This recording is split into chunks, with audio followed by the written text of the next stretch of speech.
Welcome back to Boundless Books. Today, we're diving into Chapter 11 of Harry Potter and the Deathly Hallows, titled The Bribe. This chapter unfolds a quieter but deeply revealing moment as Harry, Ron, and Hermione hide in the countryside, grappling with their next steps and the emotional strain that comes with isolation.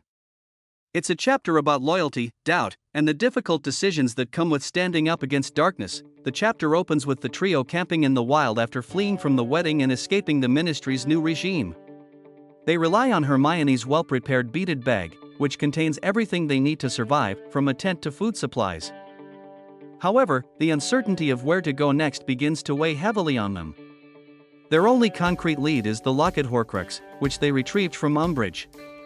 But they have no idea how to destroy it. While they take turns wearing the Horcrux to prevent anyone from being corrupted by it for too long, its dark magic begins to affect their moods.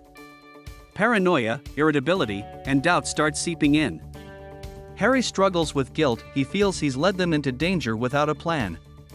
Ron, increasingly frustrated, feels the absence of his family and worries about their safety. Hermione tries to stay strong, but even she can't stop the tension from growing. Their discussions revolve around Dumbledore's mysterious hints. Harry recalls the story of the Sword of Gryffindor, which Dumbledore used to destroy the ring Horcrux. Hermione realizes that the sword must be imbued with basilisk venom, the same substance that destroyed Tom Riddle's diary in Chamber of Secrets.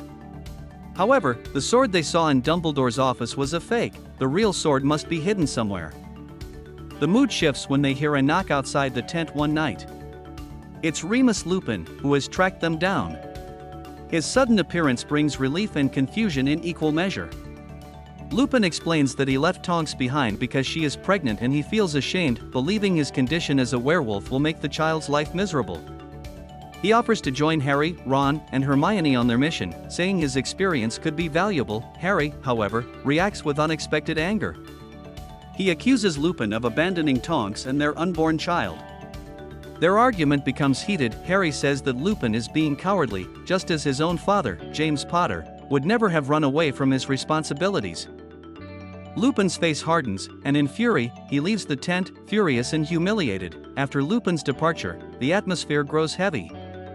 Ron and Hermione are both shaken by Harry's outburst. Ron thinks Harry went too far, while Hermione quietly agrees that Harry was right, though she's saddened by how harsh the confrontation was. Harry himself feels guilty afterward but stands by his words, believing Lupin needed to hear them. The trio continues their uncertain journey, moving from place to place to avoid capture by the Ministry and Death Eaters. The chapter closes on a note of quiet tension. The three friends remain united but visibly fraying under the weight of fear, isolation, and moral burden. They are growing more aware that this mission will test not just their courage, but their loyalty to one another. Key moments in the chapter include the trio's growing frustration and emotional strain while camping and hiding, the discovery that the Sword of Gryffindor is fake, and realization that the real sword can destroy Horcruxes, the surprise visit from Remus Lupin and his emotional turmoil about fatherhood, Harry's fierce confrontation with Lupin, calling out his attempt to run away from Tonks and their unborn child, the trio's deepening isolation, signaling how difficult their journey will become. Differences between the book and the movie. This chapter is entirely omitted from the film adaptation. The emotional conflict between Harry and Lupin, which adds depth to both characters, never appears on screen. The book's portrayal of Harry's moral growth, showing his ability to challenge even those he respects, is lost in the movie.